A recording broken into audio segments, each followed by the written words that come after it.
Pak Hai, Ryan. hai, hai, Suara saya hai. suara saya jelas? Jelas sekali. Apa kabar, Jelas Pak? sekali. Iya, kabar baik, Pak.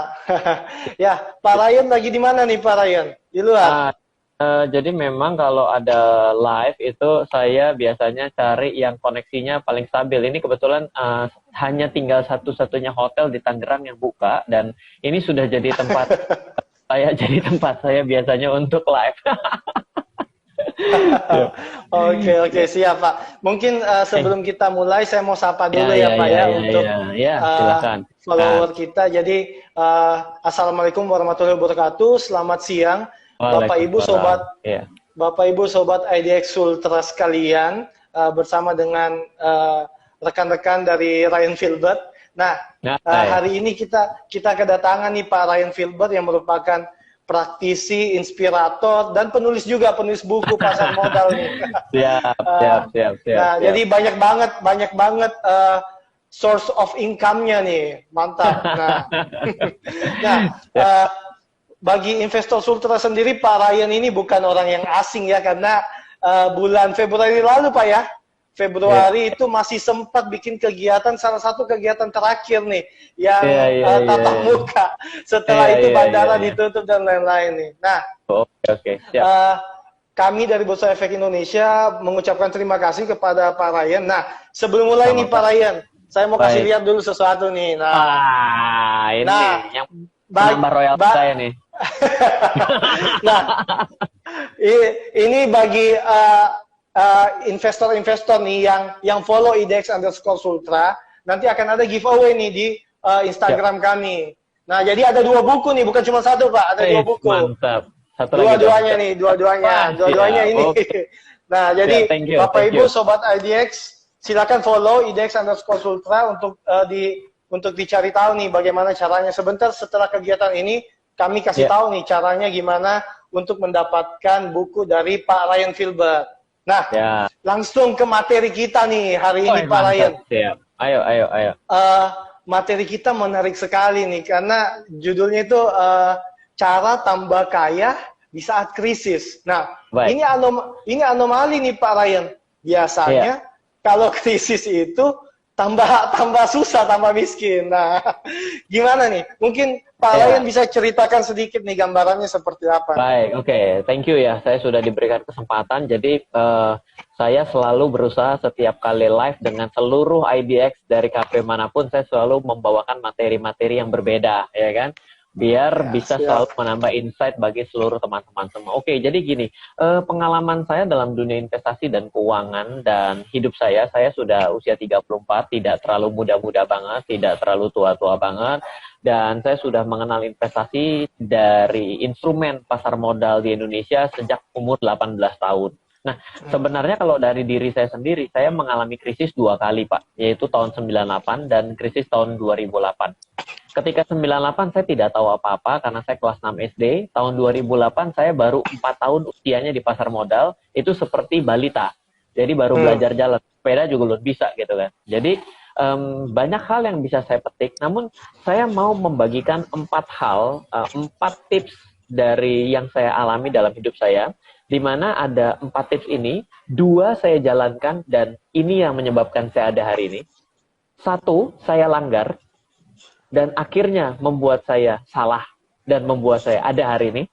Yang terakhir ini yang sedang saya jalankan. Nah, jadi saya mau cerita 4, tapi percaya saya ini nggak terlalu panjang, kasih saya waktu izin 5-10 menit, tapi ini bisa memberikan banyak manfaat bagi teman-teman semua. Kadang-kadang kalau Anda mau mendapatkan uang, tidak selalu Anda harus belajar hanya mengenai uang. Ini ingat nih, contoh sederhana. Kalau banyak sekali orang yang mau jualan dan jualannya laku, ya dong? Dia selalu Ya, belajar bagaimana caranya berjualan. Salah. Cara pertama biar Anda bisa jualan dengan baik adalah Anda harus berpenampilan sesuai dengan barang yang Anda jual. Misal, kalau ada orang mau jualannya adalah jualannya narkoba, itu pakainya dasi, rapi sekali, itu kurang pas. Tapi kalau ya, ditindik, ya kan, habis itu tatoan, tanggal gambarnya jangkar di sini, jualan narkoba itu cocok. Jadi representasinya, benar nggak? Nah, jadi benar. ini adalah suatu hal yang ingin saya ceritakan bahwa cara tambah kaya dalam kondisi saat ini itu kita singkirkan dulu mengenai pasar modal yang tadi curut naik tiba-tiba gobruk turun kayak gitu, itu kita minggirin dulu. Yaitu saya belajar dari 4 yang mau saya bagikan. Yang pertama nih, ini menarik sekali. Jadi saya itu sebenarnya adalah anak yang tidak suka dengan hitungan matematika sampai dengan SMP. Di SMA saya baru suka dengan matematika. Pertanyaannya, apakah karena saya kejedot? Apakah karena tiba-tiba saya ditabrak sama kontainer, tiba-tiba jadi pintar? Bukan. Karena saya ternyata mendapatkan suatu pesan dari seorang guru, yang gurunya bilang begini, kamu sebenarnya pintar, tapi kamu nggak pernah ngerjain PR, kamu tidak pernah memperhatikan guru, dan kamu tidak pernah mengerjakan soal latihan. Jadi kalau kamu mau pintar matematik, dia kenapa saya menjadi mengikuti kata-kata beliau, karena beliau itu ternyata preman di sekolah. Kalau guru itu kan selalu rapi, ya kan? Dia enggak. Dia bajunya keluar, bawahnya hanya spidol sama kertas koran dan nggak pernah bawa buku. 2 hari pertama ketika masuk kelas, apa yang dilakukan adalah, saya malas ngajar nih, nggak usah belajar ya. Kan begitu tuh ya kalau kita zaman dulu ya. Jadi saya terinspirasi. Saya terinspirasi bahwa ada seorang guru yang ternyata sangat pintar, bisa ngajar berpapan-papan tanpa menggunakan buku, tapi kok preman ya? Kayak gue nih, gitu, kayak saya nih. Jadi saya melihat bahwa dia ini adalah orang yang bisa saya contoh.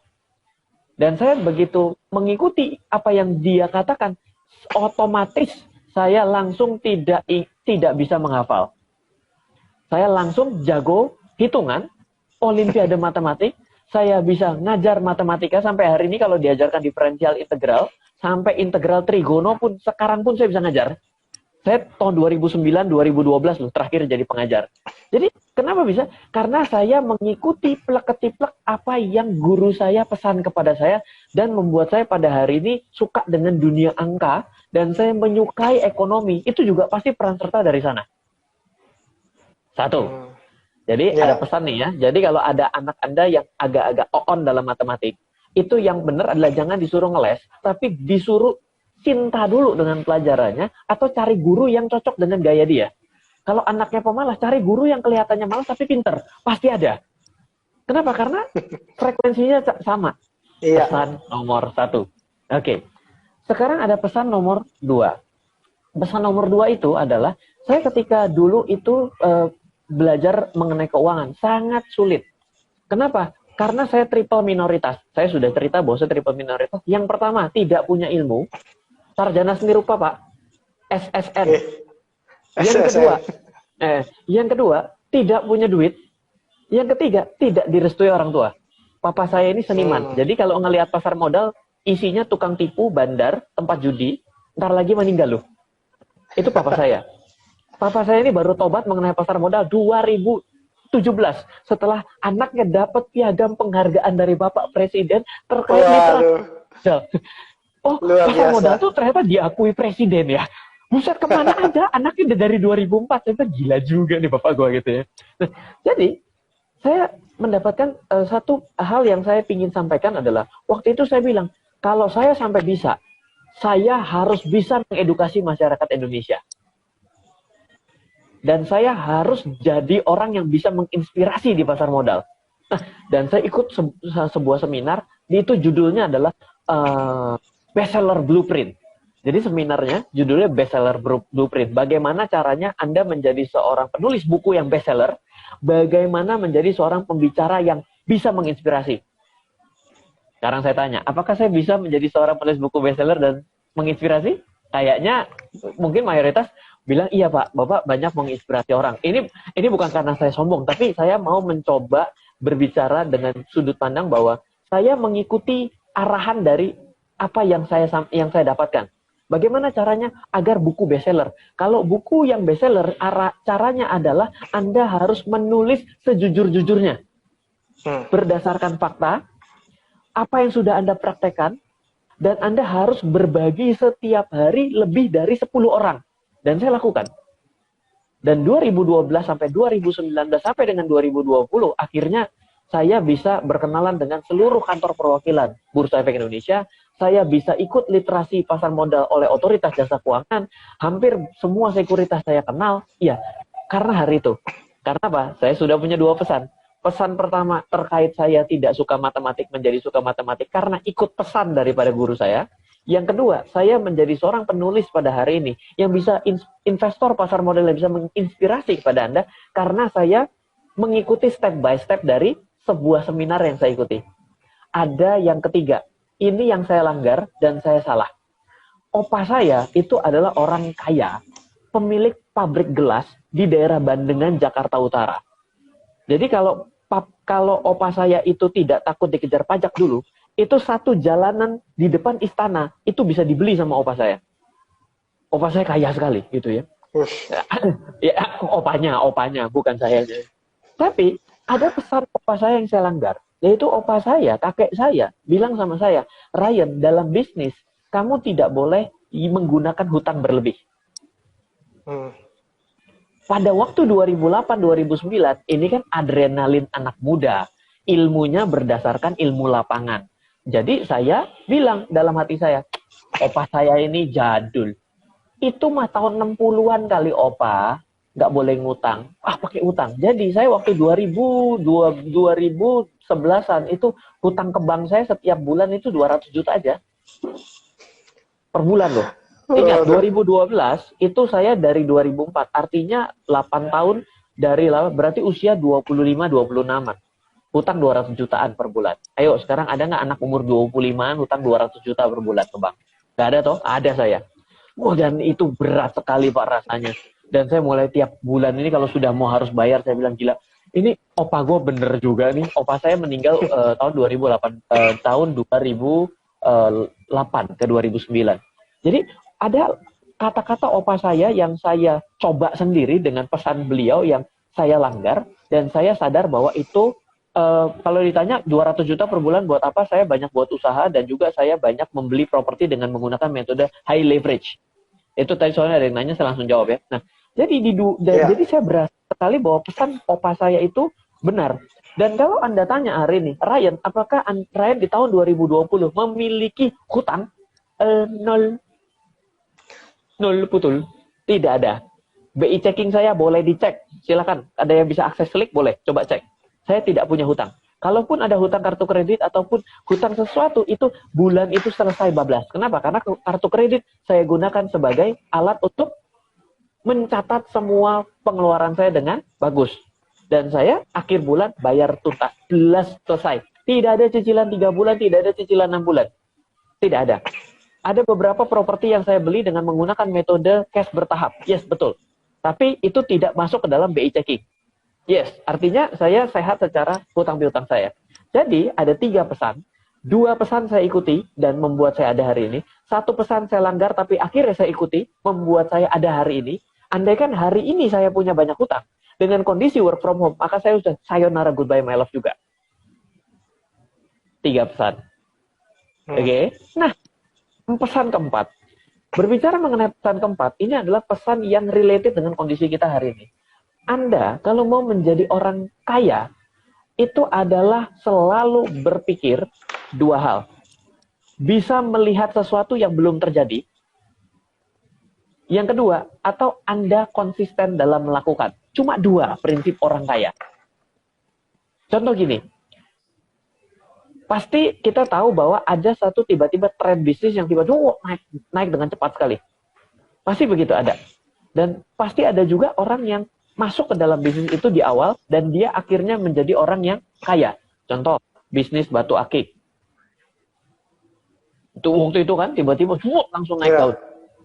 Berarti yang pertama kali masuk, yang ngumpulin batu bacan sebanyak-banyaknya tuh di rumah sampai 2 kontainer kali, itu pasti kayanya pol ketipol.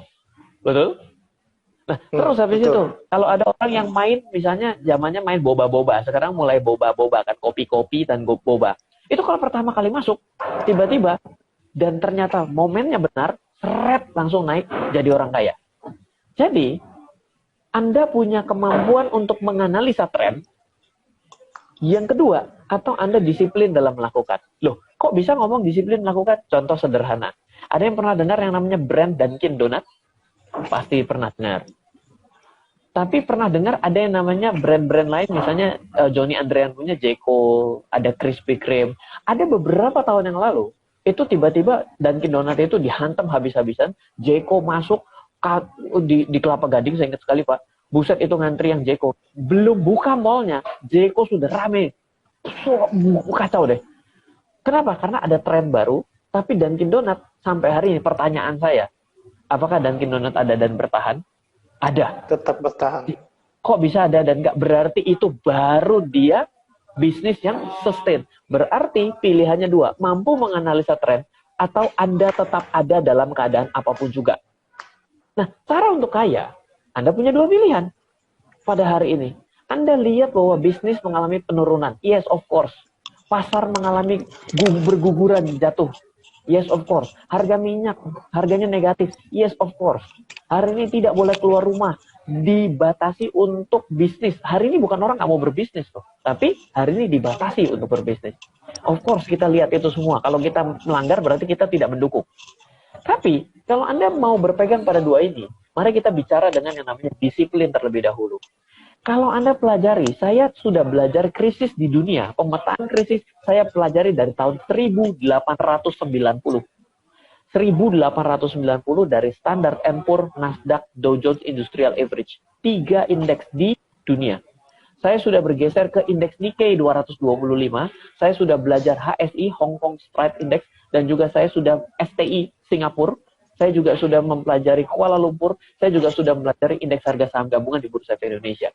Ternyata, bila Anda menjadi orang yang disiplin tetap berinvestasi dalam keadaan pasar di atas, nyungsep, terbalik sekalipun, Anda tetap berinvestasi, Anda pada akhirnya juga tetap menjadi orang yang kaya ataupun berhasil dalam investasi Anda. Versi 1. Versi 2, kalau Anda memang ingin mencari tren baru, Anda harus tahu pada saat ini downtrend. Kalau ada downtrend, tidak ada satupun berita positif. Berita positif lumayan ya, BPS sudah menginformasikan mengenai neraca perdagangan kita. Dan kita ternyata ekspor kita nggak buruk-buruk amat. Ternyata Tiongkok masih menjadi salah satu penerima ekspor kita terbesar. Yang menarik adalah ekspor dan impornya menarik Pak menurut saya. Yang diekspor tertinggi adalah emas.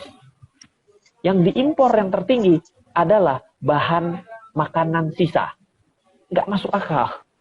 Jadi kita ini nerima sampah, buangnya barang bagus.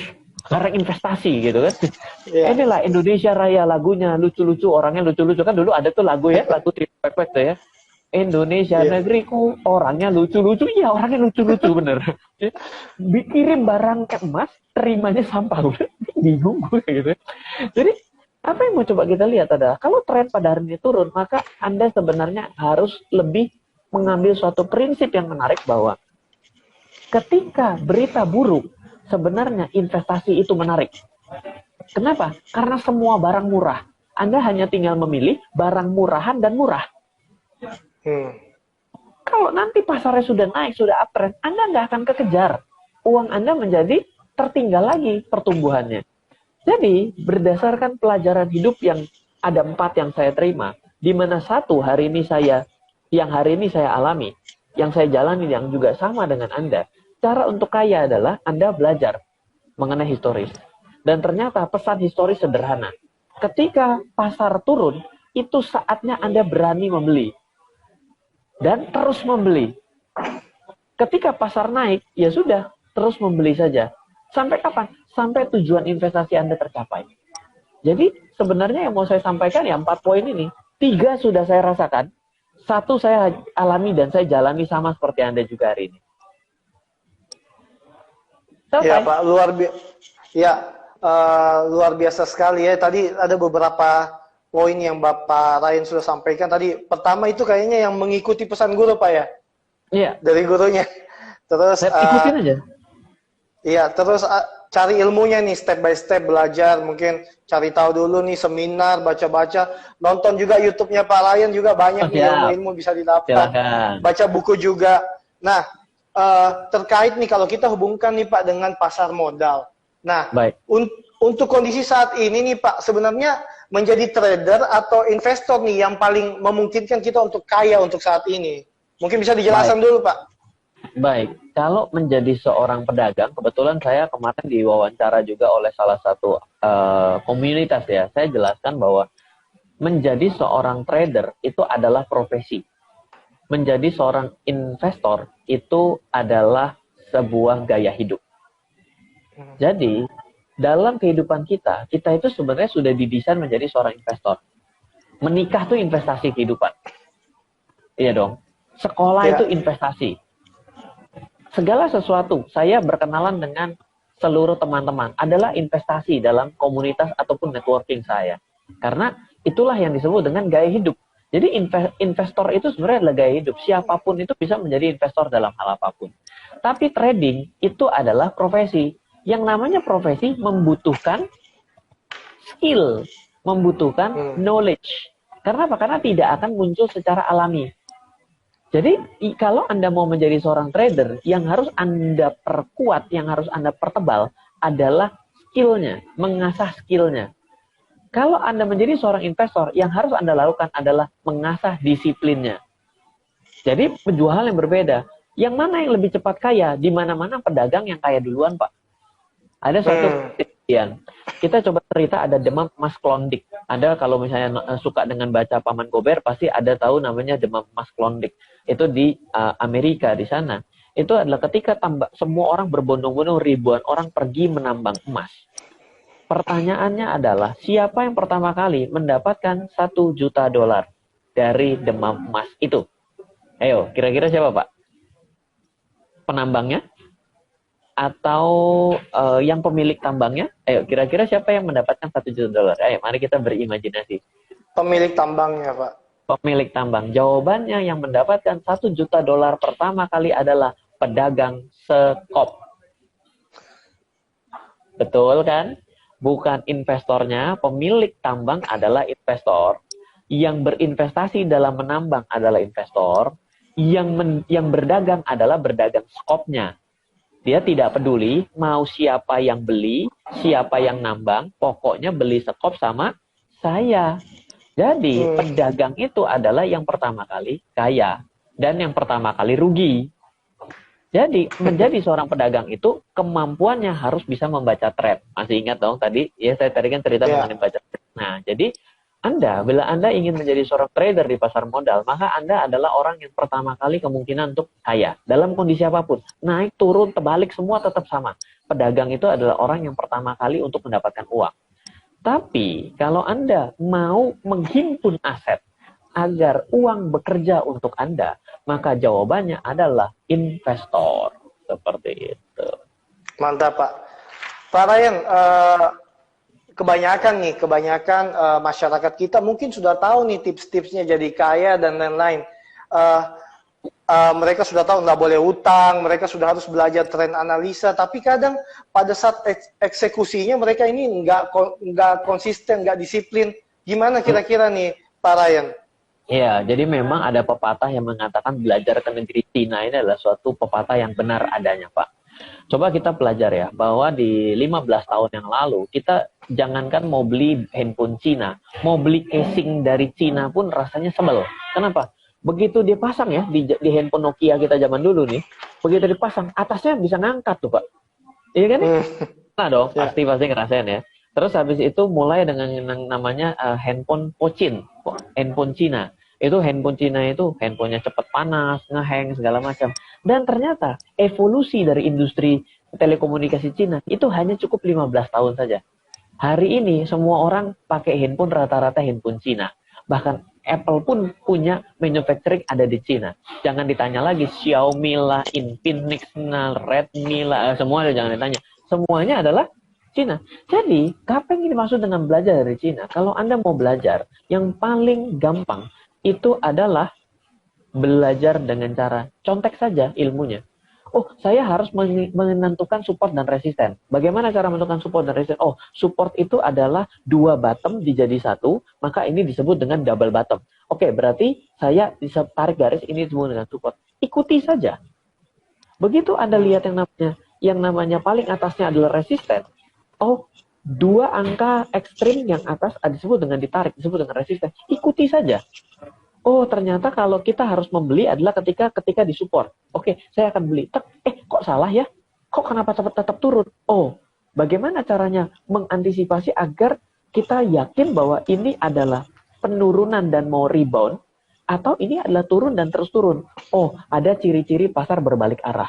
Bagaimana cara mengantisipasi pasar berbalik arah? Oh, ternyata melihat kejenuhan pasar. Bagaimana cara melihat kejenuhan pasar? Kejenuhan pasar bisa dilihat dengan volume analysis.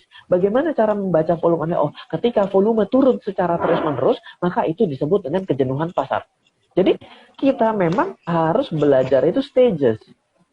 Jadi, tiru saja dulu dasar teorinya. Anda coba, jangan nekat. Udah belajar, naruh duit 100 miliar sekaligus. Ya udah, itu namanya Anda bukannya belajar, tapi memang ngetes ilmu. Tapi terus Anda lakukan itu, Anda cocokin. Oh, ternyata begini belajar. Ternyata salah. Kenapa saya salah? Jadi, kita itu harus continuous learning. Kalau tidak, nggak akan bisa. Dan yang paling tidak bisa itu menjadi orang yang hanya melihat, mengamati, tapi tidak pernah mengeksekusi. Nggak akan pernah jadi orang gitu. Intinya semua ilmu-ilmu yang kita dapat itu harus kita praktekkan, Pak ya. Kita harus eksekusi. Nah, mungkin kita jawab dulu pertanyaan Pak ya. Ada beberapa pertanyaan yang telah kita himpun nih. Yang pertama ada yang nanya tentang sektor perbankan, Pak, terutama BRI nih. Gimana nih prospeknya nih kira-kira nih Pak Ryan? Perbankan dan BRI. Ya. Ya, jadi kalau kita perhatikan sebenarnya perbankan itu atau sektor finance itu adalah salah satu sektor yang defensif saat ini. Coba Anda buka saja, lihat pergerakan 1 tahun, lihat pergerakan year to date dari awal Januari, maka Anda akan menemukan kondisi bahwa IHSG di sini, finance ada di sini. Artinya ini adalah yang menahan penurunan lebih dalam lagi adalah sektor finance, dan yang kedua adalah consumer. Jadi kalau dibilang apakah finance pada saat ini bagus karena defensif. Jarang-jarang sektor finance defensif kan. Ya memang karena memang market cap besar berada di sektor finance di Indonesia. Kalau kita pergi ke Hong Kong maka market cap besar itu dipegang oleh sektor properti gitu ya. Nah, tapi kalau kita perhatikan lagi mana sektor yang memberatkan? Sektor yang memberatkan di Indonesia itu ada 3, yaitu ada pertama properti. Ini udah biasa sekali. Ketika yang namanya krisis atau krisis ahead itu akan menjadi properti. Yang kedua adalah pertambangan dan ini sudah mulai adanya relaksasi, semoga membaik. Yang ketiga namanya agriculture. Ya kan, agriculture ini kan kemarin kalau tidak ada apa-apa maka bioetanol ini bisa menjadi salah satu penyelamat. Kenapa? Karena agri di negara kita itu banyaknya dari CPO. Nah, jadi kalau dilihat dari prospek dari finance-nya sendiri itu masih cukup baik. Tapi kalau misalnya melihat dari segi emitennya misalnya seperti BRI ya, kita harus tahu bahwa perusahaan-perusahaan yang big cap dan juga liquid itu pada hari ini rentan untuk 2 hal. 1, dia rentan untuk diperhatikan oleh seluruh orang sebagai barometer. Yang kedua, rentannya adalah rentan dijual oleh orang yang butuh duit. Hari ini banyak orang yang melakukan dilikuidasi asetnya. Kenapa? Karena bagaimana caranya dia punya properti, dia punya BRI. Jelas saja, dia tidak akan bisa melikuidasi properti dengan cepat. Hari ini semua orang mau beli properti susah. Berarti yang akan dia likuidasi adalah BRI-nya ya. Sudah, kenapa BRI turun ya juga karena didam rame-rame juga dari sudut pandang asing. Asing melakukan net sell. Ya, kira-kira gitu. Ya Pak, ada lagi pertanyaannya nih Pak. Nah, berapa sih bagi seseorang nih kalau mau menjadi investor dan trader di saat yang bersamaan? Nah, persentasenya berapa nih? Berapa portofolio saya untuk investasi? Berapa portofolio saya untuk trading? Gimana nih Pak? Jadi mari kita ini membayangkan bahwa trading itu tidak hanya bisa terjadi di pasar modal, tapi bisa saja trading di marketplace, misalnya jualan masker lah, jualan apalah, jualan makanan lah, makanan ringan. Maka kan itu disebut dengan modal usaha. Nah, jadi kalau disebut dengan modal usaha, ya tinggal ditanya dari proporsi modal utama yang Anda miliki. Anda mau memodali berapa untuk sebuah usaha? Oh, saya kalau punya uang 100 juta, mau dagang-dagang gitu ya cuma 20 juta lah. Ya sudah, berarti jawabannya adalah Anda 20% dari modal usaha yang Anda miliki. Sedangkan investasi itu adalah suatu kegiatan yang berbeda. Kalau kegiatan yang berbeda, maka kita bisa lihat dari segi financial planning. Financial planner itu mengatakan bahwa investasi itu at least 30% dari pendapatan. Kenapa? Investasi itulah yang bisa membuat Anda di kemudian hari punya uang. Coba untuk orang-orang yang 5 atau 10 tahun yang lalu ternyata membeli saham. Mungkin hari ini dia bilang, aduh untung saya masih punya saham loh. Saya sudah di PHK 3 bulan nih. Untung saya masih punya saham. Berarti lumayan nih dividennya saya bisa dapat, ataupun kalau dalam kondisi yang paling ekstrim saya harus jual sahamnya. Berarti investasi itu sebenarnya akan bermanfaat di kemudian hari. Nah, investasi dan asuransi itu sebenarnya mirip. Kalau asuransi ketika Anda sakit bermanfaat di kemudian hari, tapi kalau investasi ketika Anda nggak punya duit, ataupun Anda ingin uang bekerja untuk Anda, ya investasi itulah sebagai penyelamat Anda di kemudian hari. Seperti itu. Menarik. Jadi memang kalau dari ilmu financial planning itu investasi 30% ya Pak Ryan ya? Iya. Oke. Ada lagi yang nanya nih Pak Ryan, prospek sektor batubara gimana nih? Iya. Kira-kira batubara, ya. Jadi gini ya, sektor batubara ini dan juga sektor oil ini kan akan lebih related dengan penggunaannya. Kalau tidak ada industri yang jalan, mau batubara mau dijual kemana? Mau dijual ke tukang sate, ya kan? Tukang sate juga hari ini ngipas satenya susah gitu kan, karena begitu dikipas disuruh tutup gitu. Kalau nggak kena, kalau Jakarta kena PSBB kena 10 juta tuh. McDonald's hari ini aja kena 10 juta, kemarin suruh bayar ke Bank DKI gitu ya. Jadi kalau misalnya kita berbicara mengenai prospek batubara ataupun energi, sebenarnya memang harus menunggu market ini menjadi boleh lagi untuk beroperasi. Cina sih sudah mulai beroperasi, terlihat bahwa ekspor kita meningkat ke sana. Ya, dengan adanya relaksasi ini sebenarnya yang relaksasi kemarin dikukuhkan itu sebenarnya adalah cara untuk membuat para pemain batubara ini nggak nyungsep. Itu sebenarnya menjadi suatu news yang bagus. Tapi ingat ya bahwa sektor energi itu sebenarnya bukan sektor yang bisa diinvestasikan atau di trading bagi seorang pemula. Itu penting sekali karena itu bagian dari high risk sector. Baik. Ada pertanyaan lagi nih Pak, gimana kalau saham saya Rp50 Pak? Waduh. Ya, masih pertama harus disyukuri masih ada harganya ya. Iya dong. Kalau nggak ada harganya kan repot.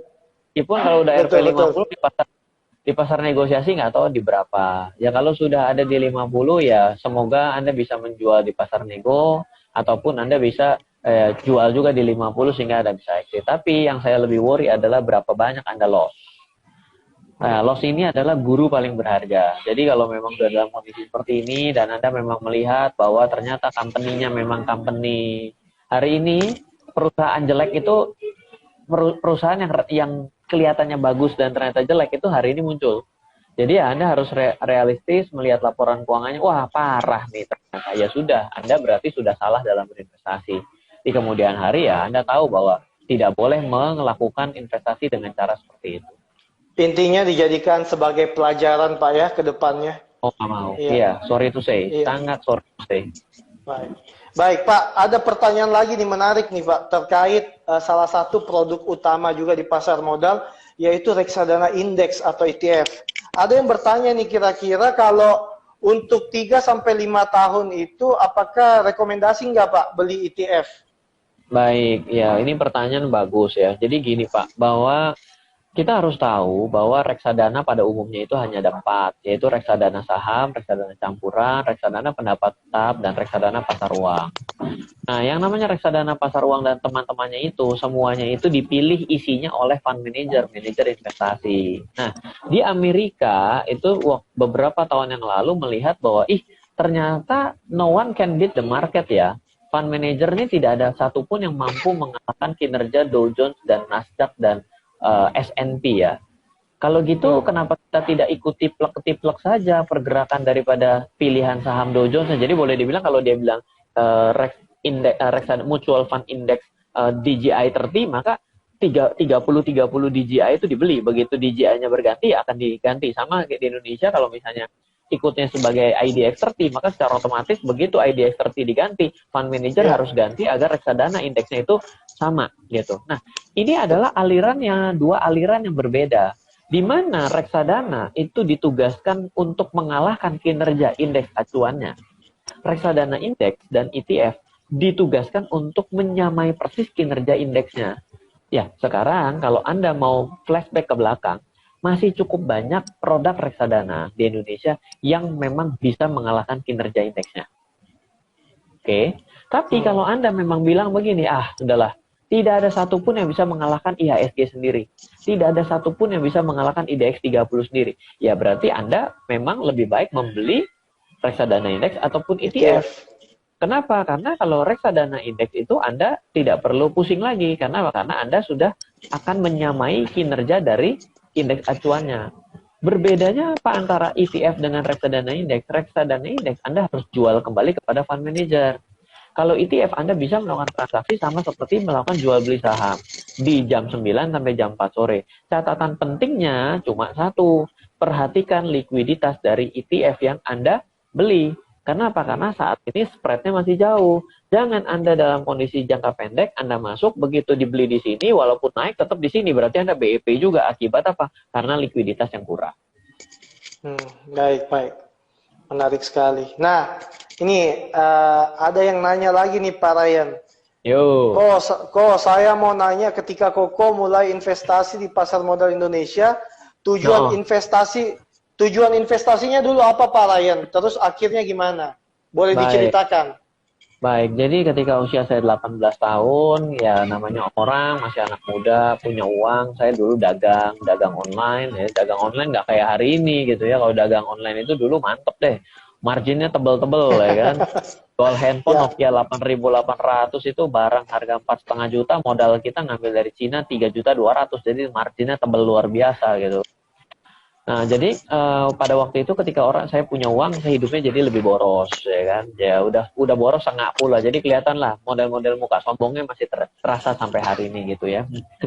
Terus habis itu saya bilang, ini kalau gitu mesti diinvestasikan nih uangnya. Nah, kenapa saya mau investasi? Ya tentu semua orang itu ketika punya uang lihat lebih kaya atau punya impian apa. Tapi impian saya pada waktu itu, ya investasi ini memang kayaknya orang kaya semua invest di mana? Nah ya sudah, mulailah belajar investasi ya. Investasi ada di mana? Investasi di reksadana, investasi di saham. Ada juga pertama-tama belajar investasi di money game. Kenapa? Karena kita nggak ngerti. Waktu kita googling, banyakkan money game daripada investasi yang benar. Jadi ya motivasi pertama kita ketika berinvestasi ya, saya dulu waktu itu ya pasti karena pengen lebih cepat kaya gitu. Tapi ternyata ya bukan seperti itu. Terminologi investasi yang benar itu adalah let money work for you. Jadi artinya adalah Anda harus pikirkan bagaimana caranya investasi ini yang Anda tanamkan perlahan ataupun banyak sekaligus pada satu titik membuat uang bekerja untuk Anda, padahal Anda nggak perlu kerja lagi. Kayak itu. Jadi terminologi investasinya saya bergeser seiring dengan waktu saya belajar. Baik. Pak Ryan, kebetulan nih, ada lagi pertanyaan nih, mirip-mirip kayak buku ini nih Pak. Jadi dia nanya nih, saat ini baiknya investasi atau trading, plus minusnya apa ya? Tidak bisa dibilang saat ini gitu ya. Kalau dibilang saat ini, itu terasa memang sebagai pemain musiman. Tapi bagi orang-orang yang sudah lama di setiap pasar, itu tidak ada waktu saat ini, selalu ada waktu kapanpun. Dagang itu kan selalu ada harga yang murah dan ada harga yang mahal. Seorang pedagang pasti mencari yang murah dan menjual yang mahal. Dan hari ini pasti ada saham yang bisa dibeli murah dan dijual mahal. Tapi kalau Anda berbicara mengenai investasi itu bukan berbicara mengenai murah dan mahalnya harga.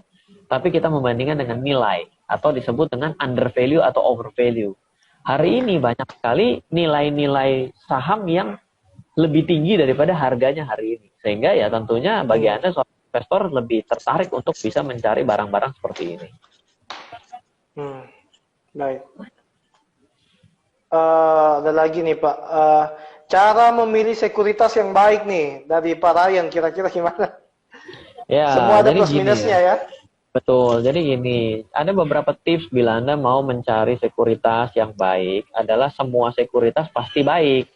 Kalau enggak, dia nggak dapat klien dong, ya kan? Jadi, pertama yang harus Anda coba explore adalah apakah sekuritas itu bisa mengakomodir kebutuhan Anda. Saya nggak ngerti kebutuhan saya, Pak. Itu masalah utamanya. Anda nyari sekuritas yang baik, tapi Anda nggak tahu apa yang mau Anda gunakan. Contoh sederhana, saya pengguna Mac, Apple. Ada loh sekuritas yang tidak memiliki aplikasi dalam Apple, sehingga membuat jadi sulit. Berarti kalau Anda juga ternyata memiliki masalah yang sama dengan saya, ketika Anda memilih sekuritas, tanya, kamu punya aplikasi nggak di Macintosh? Nggak ada, Pak. Ya udah, berarti itu jadi poin minus buat sekuritas itu. Terus yang kedua, saya ini adalah orang yang tidak pernah menggunakan analisanya orang. Saya selalu menganalisa dengan menggunakan data yang saya miliki dan diolah oleh tim saya. Hari ini saya punya tim analis, tim digital marketing, tim PR, saya punya. Karena saya sekarang memiliki lembaga edukasi. Jadi, ketika Anda membutuhkan data yang bisa ditarik dalam bentuk laporan keuangan, ya Anda tanya lagi, broker ini kalau ngasih data kayak apa bentuknya?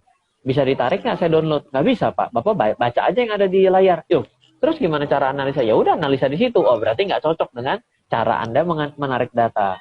Lalu bisa juga Anda tanya, sekuritas ini kalau misalnya untuk trading technical analysis, pakai apa nih trading technical analysis? Ya udah, itu pakai chart keadaannya aja, Pak. Ada nggak indikator ini nih? Nggak ada, Pak. Waduh, kalau gitu Anda nggak cocok juga. Jadi tidak ada satupun yang namanya sekuritas yang bisa mengakomodir seluruhnya. Mendekati mungkin ada. Ataupun juga gini, Pak, saya ini nggak selalu buka tutup transaksi sering loh. Lah terus, berarti saya nggak mau loh ada fee lain. Dan emang kan ada namanya data real time data kan, data feed yang harus dibayar. Tanya, ini saya yang nanggung atau yang nanggung sekuritas, atau kalau transaksi saya kurang, saya harus nanggung sekian. Tanya. Jadi itu yang menjadi suatu cara Anda memilih. Tidak semua sekuritas bisa mengakomodir keinginan Anda semua, dan saya juga tidak menemukan satu sekuritas yang memenuhi seluruh standarisasi itu. Semuanya memenuhi, ternyata fee-nya lebih tinggi. 018, 028 tidak bisa dinego. Ya itu, hidup itu ya pasti begitu, gitu. Ya intinya semuanya ada plus minusnya lah ya Pak ya. Harus tahu yang kita mau apa. Banyak orang yang nanya, sekuritas yang baik. Iya, maunya kamu dari sekuritas. Saya nggak tahu Pak, ya gimana? Gitu. Baik. Pak Ryan, ada lagi nih, banyak banget pertanyaannya nih. Silakan. Seberapa penting analisa teknikal, Pak, dari pengalaman Pak Ryan nih? Kalau Anda mau dagang harian, dagang mingguan, trading lah ya. Anda nggak ngerti teknikal, lebih baik Anda jangan trading lah. Berarti bagi seorang trader sangat penting. Nah, kalau ditanya gini, Pak, kalau saya mau investasi, saya perlu nggak mempelajari technical analysis, Fibonacci, retracement lah, channel lah, Elliott wave lah, Van der Molen, nggak usah jawabannya. Nggak perlu. Yang penting Anda tahu cara membaca laporan keuangan. Gitu. Ada lagi nih, Pak, yang nanya, kapan waktu terbaik investasi saham dalam pandemik ini, Pak? Ya, baik.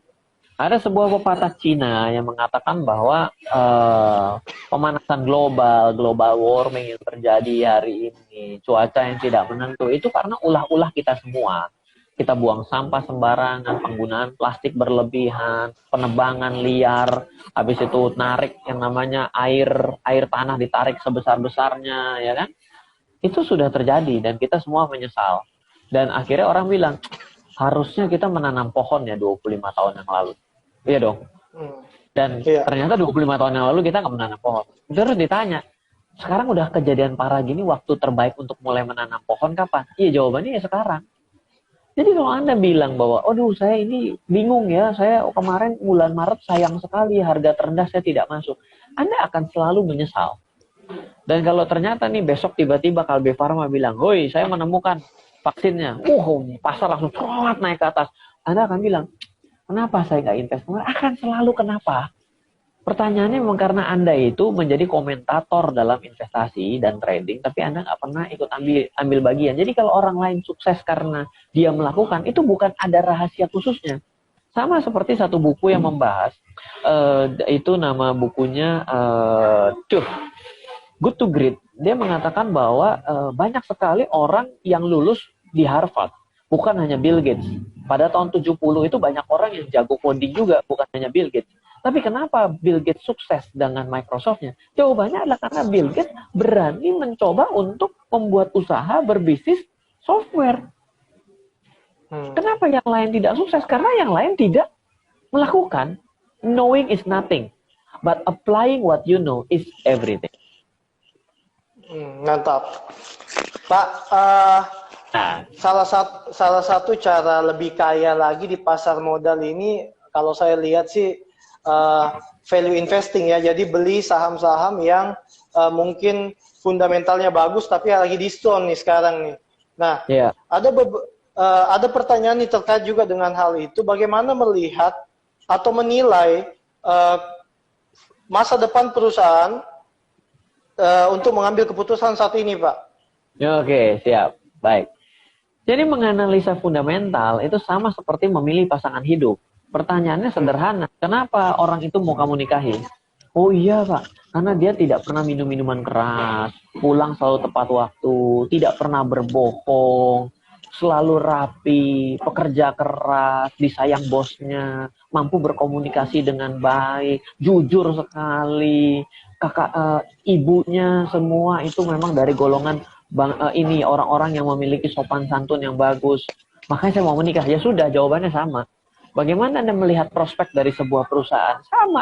Oh, saya akan lihat manajemennya bagaimana. Oh, ternyata manajemennya selalu ramah. Di sosial media begitu ada yang namanya keluhan-keluhan langsung ditanggapi. Begitu saya membeli produknya tidak puas, saya telepon call centernya, besoknya langsung dikirimin parcel berupa ucapan maaf. Selalu ngiklan, produk-produknya selalu revolusioner, selalu leading the market, selalu bisa membagikan dividen sesuai dengan ekspektasi secara stabil, pendapatannya tumbuh walaupun hari ini turun sedikit tapi tetap berusaha untuk maju. Ya itu, tidak ada suatu secret recipe, tidak ada.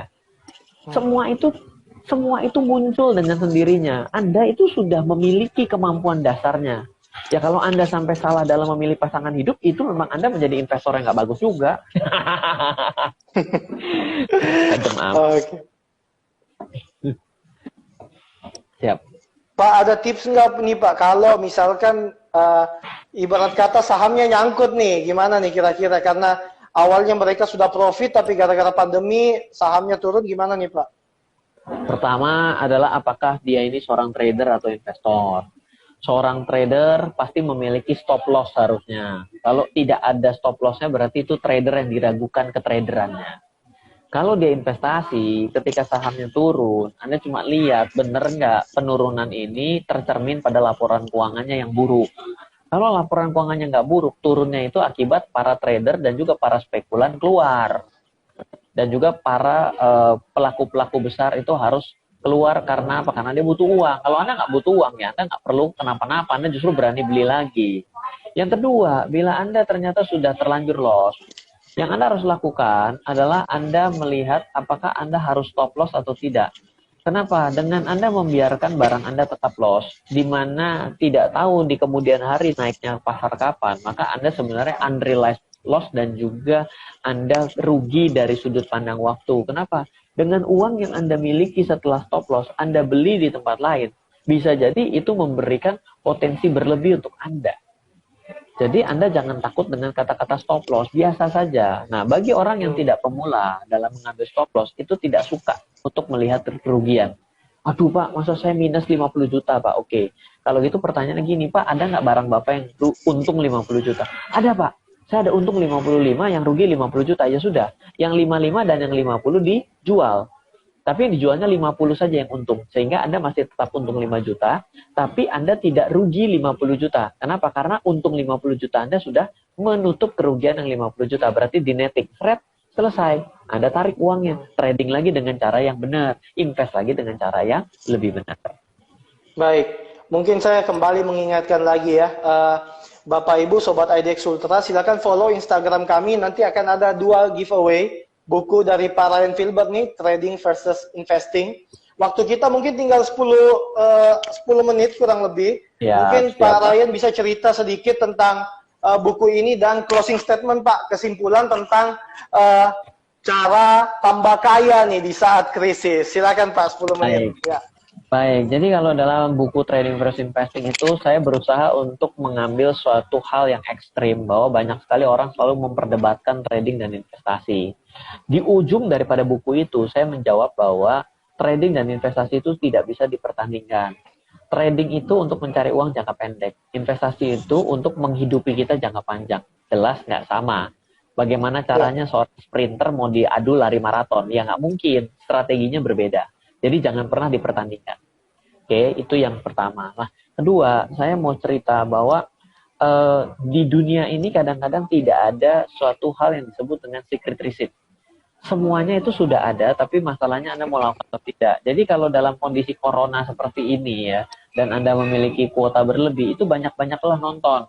Mulai dari nonton film kartun, sama juga nonton film-film yang terkait dengan keuangan.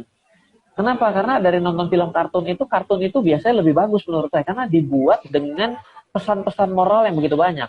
Contohnya itu Kung Fu Panda, ya kan? No secret receipt, karena si Kung Fu Panda itu kan berusaha untuk nyari secret receipt dari si ayah angkatnya. Kenapa selalu enak? Kenapa? Karena selalu enak karena dia selalu membuat dengan sungguh-sungguh. Kan basic banget gitu. Nah, itu ada dalam kehidupan kita untuk Anda menjadi tambah kaya. Cara menjadi tambah kaya itu stepnya sangat sederhana. Membelanjakan lebih sedikit daripada pendapatan Anda. Selisih dari pendapatan dan pengeluaran itu Anda investasikan dengan benar, yaitu memilih di tempat yang benar, di mana investasi ini akan berbuah. Buahnya diinvestasikan lagi. Lalu buahnya diinvestasikan terus, jadi namanya reinvest. Sampai kapan? Sampai anaknya saja bisa mencukupi gaya hidup Anda. Maka Anda benar-benar menjadi orang kaya sepanjang masa.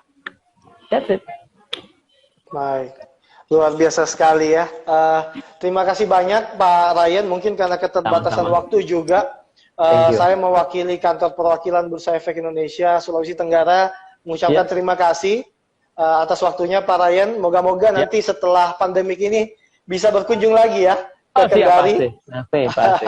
Oke, Bapak Ibu Sobat IDX Ultra yang masih mau nonton nih tayangan ulangnya, silakan follow Instagram kami. Ada juga info giveaway di situ @idx_sultra. Oke, demikian dari kami. Selamat siang, terima kasih. Assalamualaikum warahmatullahi wabarakatuh.